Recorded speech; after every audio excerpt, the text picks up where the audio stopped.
On hearing the word creation, the first picture that comes to mind is, I guess, that of a Big Bang or possibly a light bulb. It was ever thus until lately. Nowadays, you mention creation to just about anybody, and the first picture their mind paints is that of a banana. It all started when I asked Professor Lawrence Krauss to explain the origin of the universe to me. And, when he was done, could he please explain why God never answers the phone? If indeed he was the creator, I thought, he was a rather passive creator. Professor Krauss had a lot to answer for. He talked for about 6 hours, but didn't make any sense. Luckily, I saw a creation scientist named Ray Comfort, who was converting people on the street at a rate of 1 a minute. I thanked Professor Krauss for wasting just 6 hours of my time, and asked Ray Comfort if he could clarify the universe and creation for me. He took a banana from a huge trailer he was, donkey-like, pulling behind him, and proceeded to demonstrate how perfectly the banana fitted his hand. He then put it in his mouth, and then while swallowing, he explained that God created man and banana on the same day, just like the creator of the plug created the socket on the same day. I tried not to think where else the banana could fit, and succeeded. I gave my life to the creator and told him, or his spokesman, he was a passive creator mind, that I was ready to start effective immediately. I served under the creator, or rather his spokesman, for many years. I drove him, his spokesman, to meetings and debates, and told his wife stories which made her faith unbelievably strong. Ray was very impressed with my work. I remembered one day when, in the middle of the street, someone said to Ray that his wife didn't exist. I called home, and she answered breathlessly. She was busy with a non-existing plumber, apparently.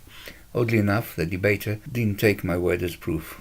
Other creation scientists were impressed as well. Sidon Bruggencate said he always liked me, and Ken Hovind suggested that I could be a great big brother for his son Eric. All the while, Ray Comfort kept eating bananas, and I kept roving the planet in search for more. You would think that my life was mapped from here to the pearly gates, but, as is always the case when you are in your comfort zone, shit happened. We were in Egypt, a country full of non-Christian, ripe for conversion, low-hanging fruits as it were. I had an aircraft carrier full of bananas I picked in Tesco. They were slightly out of date, and we made our way to Giza and the Great Pyramid. We waited for a group of amateur actors to finish their Arabic rendition of Shakespeare's Hamlet, and started converting the crowd. We were going at a rate of 6 a minute, and within an hour we created a sea of saved souls. You'd think God would say thank you, but, surprise, he didn't. That's when it hit me. God has left the universe. What happened, said Ray. He was explaining to a Russian tourist that a banana is a perfect fit for his hand. Some people like to try it themselves, but there was no banana forthcoming. I could feel Ray Comfort moving uncomfortably, and I could see the tourist's faith vanishing like the morning dew. In the still air I heard Ray whisper, "Where is that, pardon my language, goddamn banana? We are losing faith here." I had to sit down and said, "Ray, are you sure God has created the universe? Can't you see the, pardon my language, fucking beautiful universe around you? Is that not a creation? If there is a creation, is that not a proof of the creator?" I couldn't argue with the facts, and when the doubt enters the head, there's not much you can do other than the disposal of that head. I didn't want to risk that and pass the banana to Ray, who converted the tourist in 6 seconds flat. My doubts as to the current existence of God was, however, growing bigger. I told Ray I couldn't do it anymore. If God is alive, he needed to be more active and show some creativity. I didn't see Pharaoh Khufu pointing the brickwork, and I didn't see William Shakespeare directing any new renditions of Hamlet. They were passive creators, and it has crossed my mind that God must have ignited the universe and then was run over by it.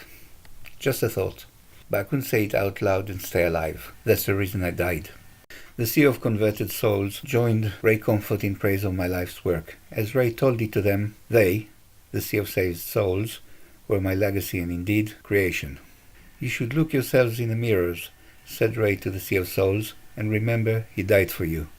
But never forget who created you. When you see a creation, you know there was a creator." He buried me with a banana in my hand. I reached my comfort zone. As for the universe, it was happy to be free of adult supervision. saying that sometimes freedom can lead to chaos.